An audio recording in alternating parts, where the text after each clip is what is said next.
Como já é de conhecimento de todos, no culto passado já foi dada essa informação, que nesta reunião para a mocidade não é possível que possamos ter a liberdade para a despedida de casais que vão unir-se em matrimônio nos próximos dias.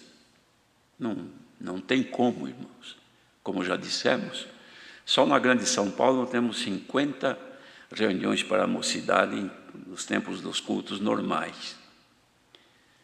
Digamos que, eu sei que é mais, mas vamos supor que fossem 2 pessoas ou 2 casais, não pessoas, 2 casais que despedissem em cada reunião, já seriam 100 casais, só na Grande São Paulo.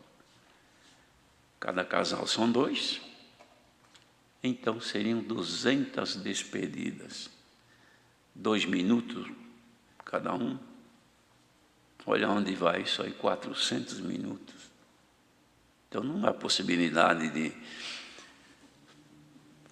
fazermos despedida. E agora, então, como essa reunião abrange muitos lugares do Brasil, e talvez até outras nações, não sei, mas seria muito mais. Então não há possibilidade de darmos liberdade para levantar e despedir-se.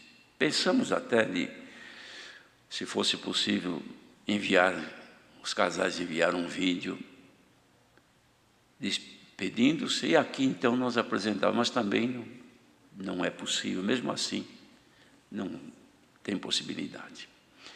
De modo que nós estamos então, irmãos, numa reunião para a mocidade, como o senhor deu na oração comentar, que é inédita. Nunca pensamos que pudesse haver uma reunião dessa natureza. Mas as coisas que não subiram ao nosso coração, nós não sabíamos, são as que Deus prepara para o seu povo. E assim, como muitos jovens tinham desejo, o Senhor preparou esta reunião. Então não há como fazer despedida. Mas alguns pediram que gostariam que houvesse. Mas se Deus der graça de comentar alguma coisa sobre conselhos. Mas vamos então iniciar não só aconselhando ou comentando, ou dialogar não, porque só um que fala, mas pelo menos comentar com todos, não só sobre casamento, mas sobre a vida dos jovens. A última reunião que nós tivemos aqui em São Paulo, na Grande São Paulo, foi em março. São 2 meses que passaram. Então, necessidade existe. Mas nós estamos considerando, como o Ministério tem feito já ao longo dos anos, irmãos, muita consideração sobre a situação que vive os nossos jovens, na medida que vai evoluindo o conhecimento da sociedade, e vai havendo uma mudança também na conduta das pessoas, além também da inversão de valores que tem acontecido. Isso aí é uma constante. Cada dia mudam as coisas. E pior, irmãos, que não muda para melhor, principalmente em se tratando da conduta.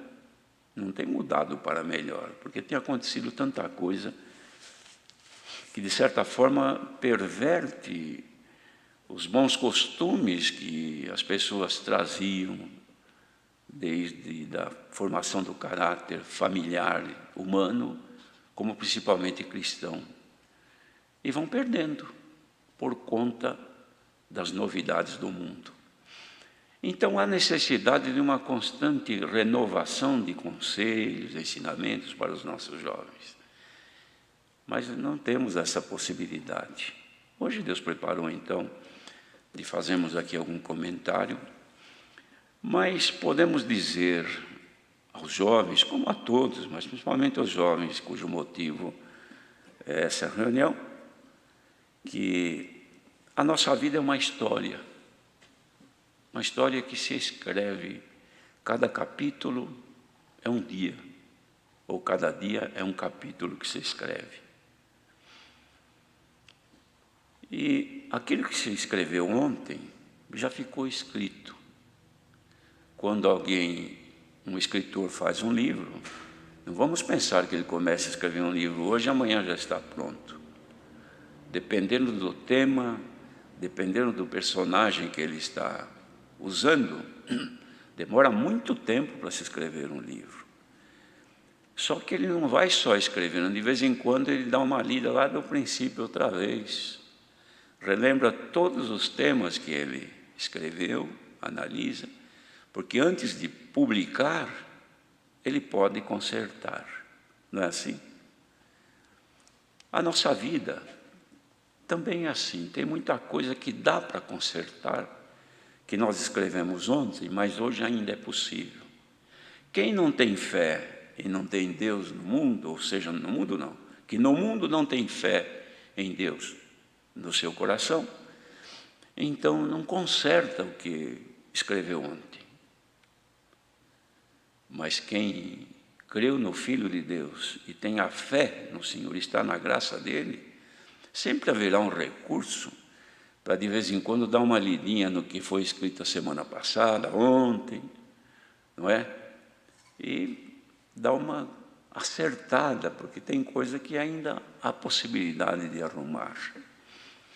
Bendito seja Deus que nos deu essa oportunidade, irmãos, de consertar o passado. Então, cada dia se escreve alguma coisa. Mas a nossa recomendação aos jovens é de que procurem escrever coisas boas, um viver dentro do razoável, porque ninguém consegue ser santo 100%. Nós estamos sendo santificados, mas nós não somos santos ainda. Porque nós estamos num tabernáculo de carne, somos natureza humana, temos metade natureza humana e a metade divina. E nessa metade humana não é fácil de governar, não. Os jovens sabem das dificuldades que têm. Mas procuremos, então, investir para o futuro, porque tem coisa que, se você escrever hoje, coisa feia, ruim, e amanhã, mesmo que você queira consertar tudo, não é possível ficar 100%. Mas quando você lembrar, isso aí vai te causar um certo pesar. Então procuremos escrever coisas boas, o que consiste em boas obras, o bem, procurar fazer o bem, procurar andar direito, procurar fazer o melhor sempre, porque isso aí vai nos estruturando, isto aí nós vamos enobrecendo o nosso caráter de cidadãos, como seres humanos e como filhos e filhas de Deus. Quando a gente despreza isso, quando o jovem não se incomoda com isso, escreve o que aconteceu de qualquer jeito e não está preocupado. Mas virá o dia, se passar muito tempo, aí fica ruim de consertar. Mas virá o dia que vai se lembrar e arrepender-se. Meu Deus, se eu fosse instruído, se eu tivesse um amigo, uma amiga que me ajudasse, talvez eu não teria praticado isso, ou cometido isso, ou caído nessa circunstância.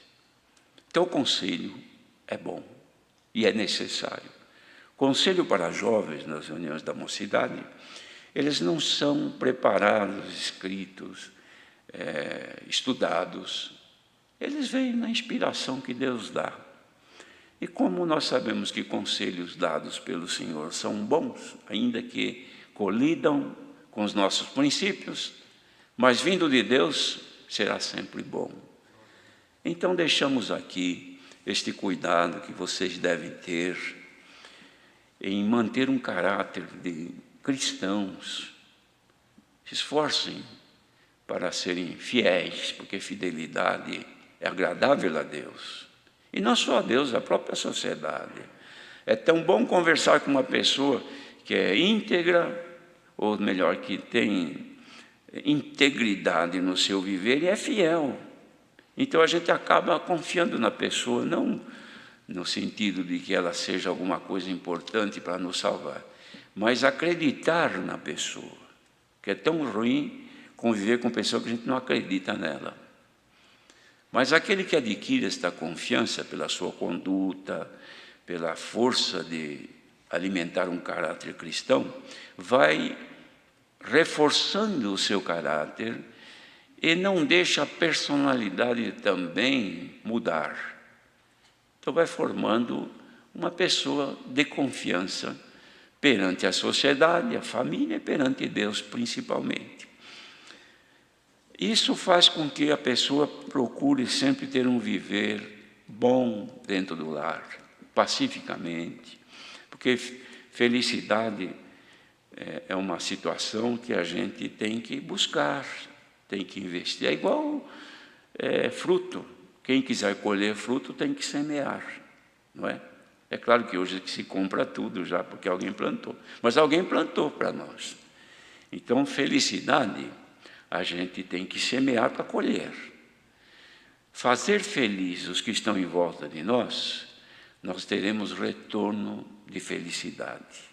Fazer os pais felizes, os irmãos, a família feliz, isso tem um retorno imediato. E não é difícil de fazer. É muito melhor conservar o bem do que o mal. Procurar ser sempre agradáveis no trato, na conduta dentro do lar, com os amigos. Procurem ser fiéis nas vossas amizades. Procurem ter integridade nas vossas amizades. Moço com outro moço, ou mesmo com outra moça. Ser fiel naquilo que faz, naquilo que mantém, enfim, no convívio e na amizade, porque isso é agradável a Deus. É tão difícil ou tão ruim quando a gente sabe que alguém que a gente depositou tanta confiança como pessoa amiga, depois vai ver que não era. E a gente diz, tanto tempo que eu alimentei com amizade com essa pessoa, pensando que ela era fiel comigo, mas não era. Olha aí o que ela me fez, o que ele me fez. Então procuremos conservar coisas boas. Como disse, escrever cada dia, como disse Jesus, basta cada dia o seu mal, não é? Também Davi escreveu, e disse, um dia faz declaração a outro dia, e uma noite mostra sabedoria a outra noite, sem vozes, sem palavras. E nós fazemos o mesmo, procuremos buscar aquilo que é agradável aos outros, pois também o retorno será agradável para nós. Termos os cuidados em tudo daquilo que é necessário para mantermos boas amizades. Tem pessoas que não conseguem ter amizade com ninguém. Logo se desentende, logo cria inimigo. Então arruma uma amiguinha hoje, semana que vem já não é mais. Mas não gosto mais dela por isso, não gosto mais dele por aquilo, e assim por diante. A pessoa que é assim, não se fixa, não se firma em propósitos. Ela está sob o efeito do vento, ou de quem está na água e as ondas levam para qualquer lugar. Mas os que são firmes nos propósitos, claro que propósitos bons, sempre terão firmeza no seu viver. É necessário, mocidade, procurar sempre, como nem todos os lares dão esse tipo de educação, mas é preciso buscar, porque o que não se aprende dentro de casa pode se aprender fora, coisas boas, claro. E isso aí trará para todos vós um futuro bom. Também procurar sempre investir no conceito de família, aquilo que edifica a família. Ajudar, por exemplo. A ajuda é uma virtude que nem todos têm isso. Mas procure ser ajudantes em tudo. Quando vê alguém em dificuldade, procure ajudar.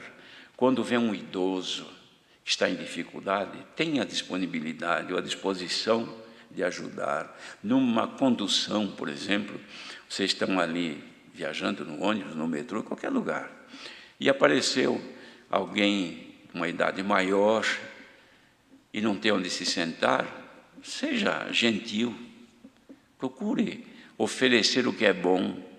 Mesmo que a pessoa não te diga um muito obrigado, Mas boas obras, Deus observa e registra por nós. Cada um tem uma conta nos céus. Isso não é só educação.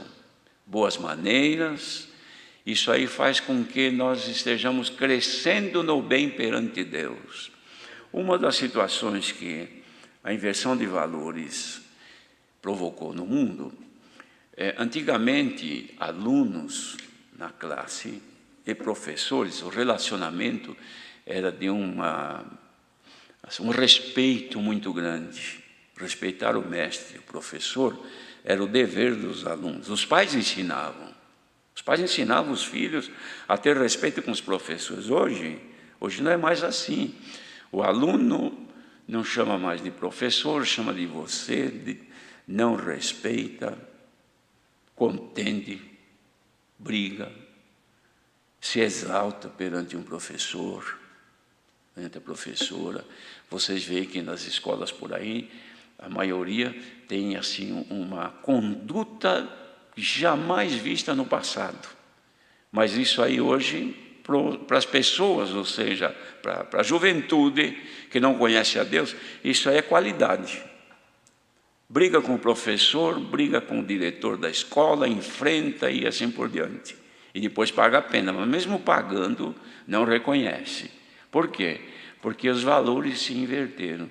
Professor e professora que eram dignos de respeito e todavia são desrespeitados, humilhados, desfeitos, e eles estão fazendo um bem, eles estão investindo no nosso conhecimento. Então, procurem ser diferentes do mundo, porque o que enaltece a esposa do Senhor Jesus é como, por exemplo, olha, numa cidade pequena, isso é uma comparação que me veio avante agora. Muitos moços, moças, e de repente alguém, moço, filho de alguém muito rico, ficou gostando de uma mocinha dali e começou a namorar com ela e se tornou noivo. Esta menina, esta moça, sabendo que é noiva do filho do seu fulano, um fidalgo, né, filho de alguém importante, o que ela faz? Ela toma cuidado agora. Espera aí, eu não posso mais andar com a meninada por aí, brincando e fazendo tudo quanto é coisa, porque agora, primeiro que eu já estou noiva, e noiva com alguém que tem um nível muito alto, eu não sei nem por que ele ficou gostando de mim, e está querendo casar comigo. Então, eu preciso ser diferente. Tanto é que as roupas que eu tenho hoje, já não são nem mais daqui, é ele que traz, lá do país onde ele vive. Ele é muito rico. Ele sabe o meu manequim, ele quer me ver bem vestida, é ele que me veste. Até estes anéis que eu tenho aqui no meu dedo, estes colares que eu tenho, este brinco que eu trago nas minhas orelhas, foi ele que me trouxe lá de onde ele vive. Então eu tenho medo de andar com a meninada por aí e de repente alguém me roubar. Até tenho medo. Imagino se o dia que ele vem para namorar comigo, aqui em casa, e ele vê que eu perdi um brinco, eu não tenho mais o anel no dedo, o colar que ele me deu não está mais, a pulseira sumiu, o vestido rasguei. Não é mais ou menos assim? Bendito seja Deus, que a mocidade está sendo vestida e revestida da habitação que é dos céus. Não pode sujar, não pode rasgar. Foi pedido na oração para o Senhor enriquecer com os dons, são riquezas, são qualidades de Deus. Agora então já não podem mais misturar por aí e perder. Porque quando ele vem para namorar, para estar conosco, e ele encontrar a gente sem aquilo que ele deu, ele pode ficar triste e até perguntar, mas cadê aquilo que eu te dei? E a pureza que eu tinha te dado? E a santidade que eu te dei? E a humildade? E a paciência? E o temor? Perdeu? Alguém te roubou? Você anda por aí sozinha? Que Deus não tenha nada que dizer agora. e que o Senhor pudesse dizer: tudo que eu te dei, eu estou vendo em ti. Glória ao nome do Senhor. Então, mocidade, havia um costume de dizer assim que a mocidade era a igreja do futuro. Na verdade, não é a igreja do presente, já é. A mocidade já é parte da igreja, faz parte dela. O futuro sempre existirá, mas está nas mãos de Deus. Mas o importante é hoje, aqui, agora, nesta reunião da mocidade, que Deus encontre nos jovens qualidades e virtudes para escrever no dia de hoje. Quem sabe no dia 1º de maio de 2020, glória ao nome do Senhor. Davi escreveu assim: a minha língua é a pena de um destro escritor. Mocidade, receba de Deus na vossa língua agora a pena de um destro escritor. Escreva coisas direitas, que amanhã, quando você abrir nas páginas passadas, você possa ler e dizer: ah, meu Deus, que alegria que eu tenho. Me lembro do dia 1º de maio de 2020, numa reunião que não era presencial, e Deus passou na minha casa. Minha roupa estava suja, Ele lavou. Me deu algum adorno que eu não tinha. Santo é o Senhor. Então vamos escrever coisas maravilhosas hoje, e no dia de amanhã escrever melhor, porque nós devemos de crescer na graça e nas virtudes de Deus. Então, conduta no viver do moço, da jovem, da moça, deve ser preservada como boa. Procuremos, esforcemos. E depois, na medida que os dias vão passando, vem então as necessidades pela própria natureza. Logo, pela idade que tem, já começa a pensar no futuro, estuda, faz já, os que passaram pelos cursos anteriores já estão agora numa faculdade. Quem está estudando um curso superior, sabe que na medida que vai se libertando mais e entrando em cursos mais altos, também há uma certa libertinagem na conduta da mocidade que não conhece a Deus, querendo experimentar, dá a impressão que não terão tempo suficiente para conhecer o que é do mundo. Quer experimentar tudo de uma vez. Tudo que é coisa que vem, o jovem que não conhece a Deus quer ter experiência, quer provar, e acabam se tornando reféns daquilo. Infelizmente, aqui perto tem uma universidade e existem certos dias que há uma reunião deles, é terrível de ver. Vocês nem possam imaginar. Como sabem onde vocês estudam, como é que é a coisa? Mas você vê jovens perdidos, que dói no coração de ver. Qual o futuro deste moço, dessa moça? Os pais em casa, muitas vezes pensam que eles estão estudando e não sabem que eles estão se perdendo, se corrompendo, lamentavelmente. Mas os filhos de Deus enfrentam essa batalha. Então, quando vocês vão às vossas escolas, nas universidades onde estudam, nesse tempo, fujam, apartem-se do mal e da aparência do mal. Procurem fugir e absterem-se dessas práticas que são nocivas fisicamente, moralmente e espiritualmente. Conservem-se fiéis a Deus, porque nós temos ouvido testemunhas, reuniões de mocidade, mesmo nos cultos, moços que se formaram e vêm agradecer a Deus, diz: agradeço a Deus que eu passei tantos anos numa universidade, alguns até longe da família, mas Deus me guardou, que entrei, orei a Deus, pedi que me guardasse e Ele me guardou, saí, me formei sem haver me corrompido. Então ela pega o livro que ela escreveu, a vidinha dela, ou dele, e vê desde quando entrou, dá uma lida e vê, só tem coisas boas. É que a língua de um destro escritor ajudou a escrever. Olha, mocidade, e todos nós aqui presentes, se Deus nos der a graça de que nossa língua seja a pena de um destro escritor, porque imagina um escritor que não é destro e queira escrever com a direita, mas ele não é destro. Ele escreve hoje, amanhã ele não consegue ler o que escreveu. Não é? É o canhoto, né? O canhoto, ele só escreve com a mão esquerda. Mas se der para ele uma caneta, para ele escrever um lápis com a direita, é a mesma coisa dos destros, der uma caneta para a mão esquerda escrever. Ele vai tentar, não vai conseguir. E se conseguir, amanhã ele não consegue ler. Porque a sua escritura não foi boa.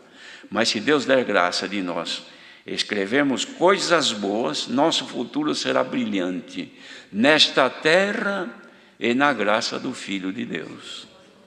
Formação é necessário, estudar é necessário, ter uma profissão é necessário. O trabalho dignifica as pessoas. Não é obrigada a moça e nem o moço a se formar médico, engenheiro,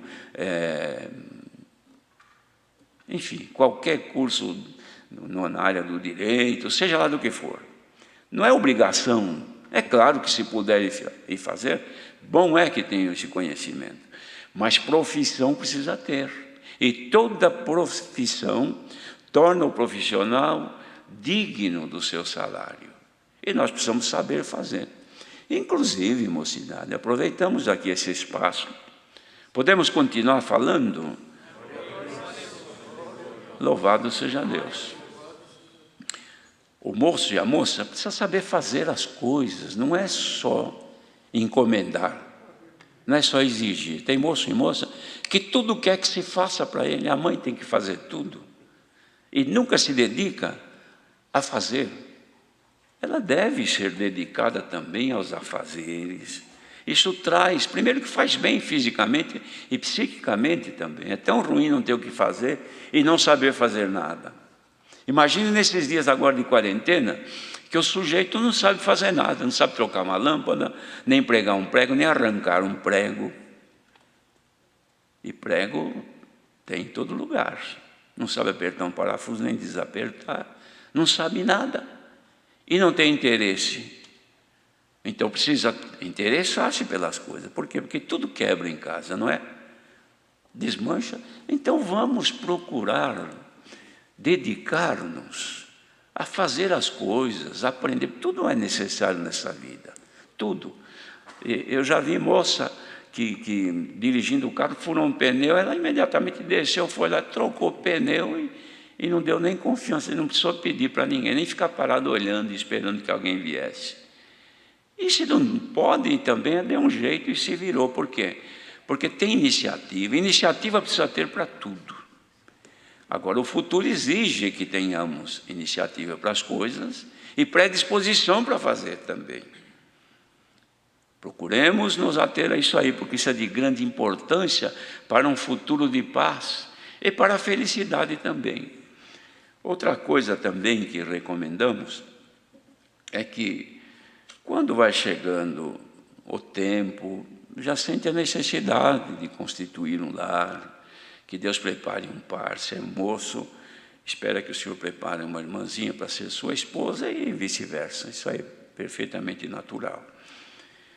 E uma das coisas que sempre temos perguntas que os moços fazem e dúvidas sobre isso aí. E às vezes perguntam, é necessário buscar a palavra para casar? Precisa buscar a palavra para namorar? Precisa buscar a palavra para ficar noivo? Ora, nós somos recomendados que temos que buscar a palavra de Deus para tudo na nossa vida. Nós buscamos a palavra, mas a palavra está em nós, como disse o Senhor, a palavra já está em vós, está na vossa boca. A palavra de Deus está em nós. O Espírito de Deus já habita em nós. E nós já temos a guia do Espírito Santo. Então o moço pretende casar-se. O que ele faz? Ele vai orar a Deus que prepare uma jovem, segundo a sua vontade, para ser sua esposa. Ele vai começar a observar, procurar, pesquisar, não é assim? Como vocês, quando querem comprar uma coisa na internet, o que vocês fazem? Vocês abrem lá no site que tem aquilo, está cheio de coisas. Quer comprar um objeto qualquer, então centenas que aparecem. Você vai escolher marca, qualidade, né? Ver quem tem. Conhece aquele fabricante? Os produtos são confiáveis? Qual é a vida que tem aquele negócio? Ou ele queima logo, ou estraga logo? Não é assim que vocês fazem? Então começa a pesquisar também, não pela internet. Aí não. Nós estamos falando agora de casamento, é outra história. Porque pela internet casamento virtual parece que não tem dado certo. Mas começa a procurar, achou uma irmãzinha que parece que houve uma certa atração pelo estado, fisicamente, pelo seu olhar. Conversou com ela, a forma dela conversar é agradável, tudo isso. Mas não pode ser também só de um, porque casamento ele não é unilateral. Ele tem que ser bilateral. Ele não se casa na marra, à força. O casamento é feito em pleno consentimento mútuo. Então, é preciso que ela também tenha afeição por ele. Se não tiver, desista, procura. Antes de falar, não precisa falar primeiro. Mas vá observando, pesquisando. Encontrou, percebeu que existe muita coisa que se relaciona ao jeito dela e ela observa o jeito dele. Tudo vai mais ou menos. É a pesquisa que está fazendo. Idade compatível. Formação também é importante. Antigamente nós falávamos bastante sobre julgo desigual. A desigualdade sempre traz problema. Tudo que é desigual, que se junta, não dá certo. Você pega, por exemplo, um carro e tem 2 pneus na frente e 2 lá atrás. Furou, estourou o pneu da frente e ele é do aro, digamos, 14.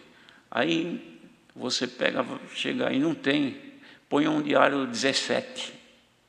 Vai rodar? Vai ficar ruim demais, não vai dar certo. Vai estragar o outro, porque vai desgastar o outro, ele também não aguenta. Então tem que ser compatível, mesmo aro, não é? Mesmo tamanho. Se tiver careca e o outro estiver novo, também não dá para andar muito, não. Então se vai casar com um moço, não careca na cabeça, calvo, mas um moço que tem falta de tudo aquilo que precisa para vocês terem um convívio mútuo, então vai dar problema mais para frente. Igualmente a moça. Então, havendo consenso, previamente, percebendo que está mais ou menos, eu gosto do jeito dela, me sinto feliz com ela, ela se sente feliz comigo, conversaram, chegaram num acordo, vamos pedir a palavra? Se pedir a palavra, ou se o Senhor confirmar, que não precisa ser somente pela palavra, confirmações de Deus vêm de muitas maneiras. Quando Abraão mandou seu servo buscar Rebeca para Isaac, que não era nem Rebeca, era uma moça, e ele não sabia, ele foi sob a palavra que Abraão havia dito. Então ele já estava com a ordem de Deus, mas ele não sabia quem era. Então o que ele fez? Ele pediu um sinal, e Deus deu um sinal, que vocês todos sabem. Então, sinais vindos de Deus também funcionam, porque vieram de Deus. Agora, uma vez que tem sinais de Deus pela palavra, ou de alguma forma que pela palavra veio, então precisa ter fé. E uma coisa, a mocidade, guarde esse detalhezinho importante. Bênção de Deus prometidas pela palavra. Através de sinais, ou da própria pregação da palavra, ou no meio como Deus usou, qualquer, que está acertado que foi por Deus, ele, se for de caráter pessoal, depende somente da conduta daquela pessoa. Fidelidade dela, dedicação dela, exclusivamente para estar dentro dos parâmetros que Deus deixou para ser abençoado naquilo. Agora, casamento, por que é difícil? Porque não depende de um. Estão fazendo um negócio perante Deus, pondo a palavra de Deus como âncora, mas é para uma situação que depende de 2. Se um é fiel e o outro não é, então não dá certo. É preciso que dois sejam fiéis, para que a palavra se cumpra. Então muitos dizem, comecei a namorar, busquei a palavra, fiquei noiva com ele. A palavra confirmou, as famílias ficaram felizes, e agora ele me deixou. E a palavra? Então, é que a palavra ordenou bênçãos para a fidelidade de dois. Um não sendo fiel, quebrou a promessa. Deu para entender isso aí? Fidelidade, irmãos, é acordo contratual com Deus. Quebrou a cláusula do contrato com Deus, perde a garantia. Não tem garantia mais de bênção. Infelizmente é isso que acontece. Então, quando se pede confirmação para casamento, o Senhor confirmou, estamos convictos, agora nós vamos orar a Deus para que Deus nos guarde fiéis a Ele. Eu fiel com você, você comigo e nós com Deus. Por quê? Porque se nós formos fiéis, nós vamos nos casar, vamos viver tantos anos quantos o Senhor nos der de viver, sempre abençoados por Deus. De outra maneira, se um de nós deixar de ser fiel, quebrou, irmãos, a promessa da bênção. Por isso que gentes e mais gentes se confundem com a palavra e depois vem cobrar. Mas foi o irmão que pregou. Foi o irmão que pregou a palavra, foi da sua boca que saiu. E eles jogam na cara da gente isso aí. Que pregou que era da vontade de Deus, meu casamento, o meu noivado, que Deus não aprova noivado, porque namoro e noivado é consequência para o casamento. Ou seja, o casamento é consequência do noivado. Porém, quando eu falo em casamento, é porque tem que se namorar e ficar noivo. Ninguém casa, encontrou na rua e já casou, não é desse jeito. Então Deus confirmou o casamento, entende-se que nesse pacote está o namoro e o noivado. Fidelidade em todos os eventos, no namoro, no noivado e depois de casado também. Então a bênção de Deus é uma chuva que chove todo dia na hora certa e não falha. Bendito seja Deus que é fiel. Tem gente que põe no carro assim os dizeres, Deus é fiel. Louvado seja Deus que é fiel mesmo. Mas por que não escreve também, eu sou infiel? Isso ninguém impõe, mas sabe que não é fiel. Mas vamos fazer um pacto de fidelidade com Deus, porque essa é a condição única para que as bênçãos de Deus não falhem na nossa vida. E, prosseguindo então, vem o tempo que guardar a palavra de Deus, chega o tempo do casamento. O casamento também não deve ser dizer, eu vou casar pela fé. Muitos têm feito isso, mas haja fé para conseguir casar direitinho e aguentar depois. Deve ter cuidado para não casar pela fé na obra da piedade depois. Casa sem a menor condição, mas sabe que alguém vai ajudar. Não. Aí ele fica na casa dos pais e ela na casa dos pais dela. Por quê? Porque não consegue. Então, a natureza nos ensina dessa maneira. Preparar, por isso existe namoro e noivado. É um tempo que se expõe a essa condição para preparação para a vida futura. Então, deve haver o mínimo necessário para ter uma vida a dois, independente dos pais. Porque quando casam e ficam no cordão umbilical da mãe dela ou da mãe dele, aí não vai para frente o casamento. Já emperra. Por quê? Porque está preso ainda na casa da minha mãe, na casa do meu pai. Isso aí não dá certo. É claro que os pais sofrem quando o filho sai de casa, a filha casou e foi. Mas é uma dor até boa, agradável. Por quê? Dói porque saiu de casa, mas alegre-se porque Deus já está encaminhando minha filha, encaminhando meu filho. Então, mocidade, guarde este princípio. É necessário, para o casamento, buscar a Deus que prepare. Antigamente, hoje acho que já não é mais assim, mas quando a moça chegava nos 14, 15 anos, começava a pensar no enxoval. Era juntar coisas para a vida futura. Nem namorado não tinha nada, mas já tinha intenção de se casar. Então, ele ia comprando as coisinhas e fazendo, bordava, aprendia a bordar, a costurar. Hoje, tudo feito, tudo encomendado. Mas é bom saber, sim, porque todas as coisas contribuem para aqueles que amam a Deus. Então, conhecer e saber, conhecimento sempre é bom na nossa vida. Então, antigamente se preparava o enxoval, comprava tudo. Quando chegava na época do casamento, a moça tinha tudo, o moço tinha as suas coisinhas também, para partir para a vida a dois. Mas no caso de nós que estamos nesta graça, além disso que é necessário, por mínimo que seja, tem que levar pelo menos uma maletinha na mão, não é? A moça vai para a sua casa nova agora, tem que carregar o que ela tinha, não é só a sua roupa, e mais alguma coisinha. Mas tem uma coisa que ela não pode deixar de levar, e nem ele, que é a caridade fraternal, a humildade, a paciência e o temor de Deus. Coloquem isso no vosso enxoval. Porque se faltar isso aí, a casa pode estar cheia com toda a abastança que tiver. Mas se não tiver paciência, é briga dia e noite.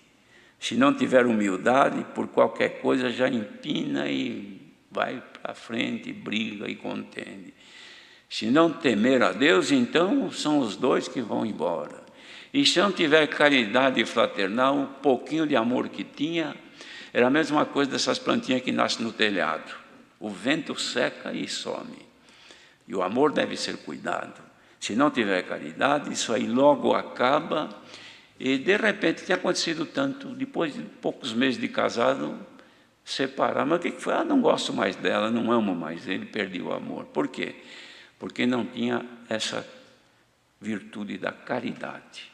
E também nem a paciência, nem o temor, e nada que pudesse fazer uma vida sustentável dentro da palavra de Deus. Agora vocês imaginem. E as famílias? A família dela, a família dele, ficam tristes e acabam até com inimizades.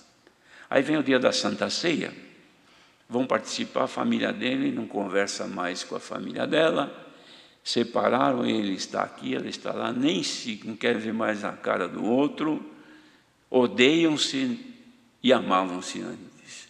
Isso por que aconteceu? Porque não temeram a Deus, não se conservaram fiéis, e as bênçãos de Deus prometidas pararam de chover, pararam de cair sobre a cabeça deles. E o resultado é o que se vê abundantemente hoje em todo lugar e no meio do povo de Deus. Guardem estes conselhos, porque isso é importante para nós. E procurem também viver a felicidade de cada dia. Os casais, principalmente os que são recém-casados, procurem conservar a alegria de viver, o prazer de viver, o contentamento, o contemplar um ao outro e admirar. A moça gosta de ser admirada pelo esposo, de ser elogiada. Igualmente o esposo também gosta de ser agradado pela esposa. Quando começam cada um a criar dispositivos para viver separado, conta bancária separado, ela trabalha muitas vezes, tem um salário superior ao dele, então ela os submete a tanto vexame, humilha. Nada disso. Procurem também na vossa vida colaborar, ajudar um ao outro. Vocês vão ver o quanto é bom ser feliz neste mundo.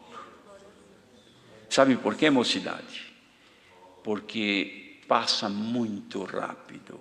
Nossa vida é muito rápida. É como uma história que começa a contar e já terminou. Mas se Deus der graça de vocês escreverem na vossa história coisas agradáveis e coisas boas, lá na frente, não sabemos quando que o Senhor Jesus virá, E até quanto tempo irá todo esse mundão que estamos vivendo? Mas lá na frente vocês vão pegar o vosso livro escrito, os vossos filhos, quem sabe até netos, vão pegar e vão ver o exemplo de vida de meu pai, da minha mãe, dos meus avós. Olha aqui, ó, tudo escrito. Não é escrito num papel. Se quiser escrever também, e tiver tempo para isso, mas que fique escrito nos anais da vossa vida, porque perante Deus fica assim. Não vamos pensar que a gente esquece e Deus esquece também. Ele só esquece quando perdoa. Enquanto Deus não perdoar nossas ofensas, elas estão latentes ali, ó. Os irmãos já viram essas mensagens subliminares que se vê? A gente não está lendo diretamente, mas está gravando. Por quê? Porque elas estão ali piscando, aparece de vez em quando. Isso aí só apaga depois que nós confessarmos a Deus. Aí o Senhor vai lá e apaga, aí some. Mas enquanto não, isso aí você pode apagar do teu caderninho, mas perante o Senhor fica escrito, salvo se você reconhecer o teu erro e confessar ao Senhor. A bondade de Deus é imensa, Ele te perdoa e diz, jamais me lembrarei dos vossos pecados. Isso é bondade de Deus. É o que me veio avante de falar com a mocidade, que são conselhos antigos, mas que me parece que ainda estão valendo. É possível que hoje hajam já outros tipos de apresentações que provoquem na mocidade alguma reação assim, mais futurista. Mas isso que estamos falando era no passado. Vocês vejam que o apóstolo João já tinha escrito: escrevo a vós, jovens, porque venceste o maligno. Então, naquele tempo, a mocidade já brigava com o inimigo direto. E não é diferente hoje. Então, não mudou. Então, esses conselhos, junte com os demais, que vocês já têm, que são vindos de Deus nas reuniões onde participaram, e guardem para que o vosso futuro, diante de Deus e diante da nossa querida irmandade, família e sociedade, seja um futuro brilhante e que vocês lá na frente possam ter motivos para glorificar a Deus. Deus seja louvado. Amém. Agora, há vários servos de Deus aqui. Alguma coisa mais, irmão Valdemir? Deus te dá, venha. Irmão Eliel,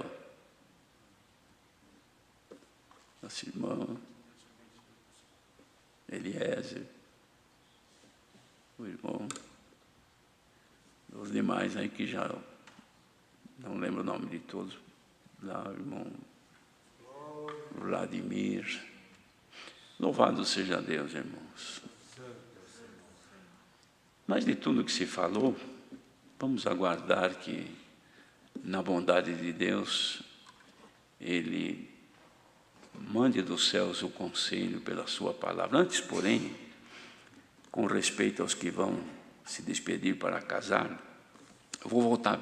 Antes, me veio avante uma coisa, que, aliás, eu acho até boa e pertinente. Existe lugar que moços e moças vão se casar e pedem para os irmãos do ministério, convidam eles para o casamento. Irmão, eu teria prazer que o irmão orasse no meu casamento. Mas tem lugar que, até servo de Deus, que eu não oro em casamento. Ué, por que casamento não pode ser abençoado por Deus? Não precisa de bênção de Deus. Eu não oro em casamento. Então, a partir de hoje está informado que é o vosso dever orar nos casamentos quando são convidados. É o pouco que se pode fazer por um jovem, irmãos. Olha aqui, tanto que o Senhor deu de falar até agora. Imagina o moço que vai casar, a moça que vai casar, que ouviu isso aqui, tudo está, que teme a Deus, está tão, eu creio, né? Creio que deve estar contente. Talvez não tanto pelos conselhos em si, mas pela oportunidade de alguém estar falando da vida dos jovens, digamos. Então, convido o irmão, nós vamos casar, esse aqui é meu futuro esposo, está tudo preparado. Esse aqui é meu convite, olha, temos prazer que o irmão vai. Eu não vou em casamento, mas que o irmão vai orar no nosso casamento. Também não ora em casamento. Então você não ora, irmão, para você mesmo? Para mim eu oro. Então você é egoísta. Você ora só para ti? Só para os da tua casa? Se fosse tua neta, teu filho, tua filha, você não orava? Então você faz acepção de pessoa. Se fosse filho de um amigo teu, um amigo, como se diz, amigo do peito, amigo de casa, você negava a oração? Bom, nesse caso, então você faz acepção de pessoas. Isso Deus não se agrada. Servo de Deus, a própria palavra já diz, é servo. Servo, irmãos, tem que servir. Aquele que não vive para servir, não serve para viver. Tem um ditado escrito atrás de um caminhão. Mas serve para nós. Vivemos diante de Deus para servir ao Senhor em tudo. Mas eu não oro. E tem aqueles que oram de pé. Vão num casamento porque foi convidado, ele vai mais pela festa, claro. Mas aí tem que orar. Então, vamos todos orar a Deus. Ele fica lá de pé e ora. Não é desse jeito, irmãos. Perante Deus, todo joelho se deve dobrar. É diferente no funeral, é outra coisa, mas não é caso hoje. O funeral está longe daqui hoje. É casamento, é festa. É pecado? Não, o Senhor Jesus foi na festa. E ele ficou tão contente, o Senhor, que acabou o vinho, ele pegou, mandou encher as coisas de água lá e fez vinho. E o melhor vinho que tinha foi o Senhor que fez. Então, o Senhor gostava de uma festa, ele foi convidado e foi. E nós, eu não vou em casamento, eu não oro em casamento. Então, hoje você, se você estiver ouvindo aqui, tu estiveres ouvindo o conselho que Deus está dando de passar, saiba que é o vosso dever, servos de Deus. E se não pudermos ir, e Deus preparar um outro irmão, que possa orar, também, irmãos, a oração não é exclusiva de ancião, de diácono, de cooperador e de cooperador de jovens. É claro que tem um prazer, e podendo, mas se não pode, tem uma missão para cumprir, ou um impedimento que não possa ir, então um irmão de bom testemunho, que tem um caráter bom perante a Irmandade, faz a oração a Deus e apresenta. Isso é tópico antigo de ensinamentos. Então, devemos de fazê-lo, sim. É o nosso dever. Por quê? Porque devemos de orar sem cessar uns pelos outros. Então, não vamos fazer acepção de pessoas, porque ele nem conhece essa gente aí. Pois é aí que você tem que ir até mais cedo para orar, para demonstrar que você não faz acepção. Você abre o coração para todos. Glória ao nome do Senhor. Eu nunca ouvi esse ensinamento numa reunião de mocidade, mas como essa reunião aqui deve estar espalhada, não sabemos nem por onde vai, quem que está ouvindo, então serve para todos nós. Nós que estamos aqui, que somos do ministério, alguns, ou quase todos, e para todos. Orar é o nosso dever. Deus seja louvado.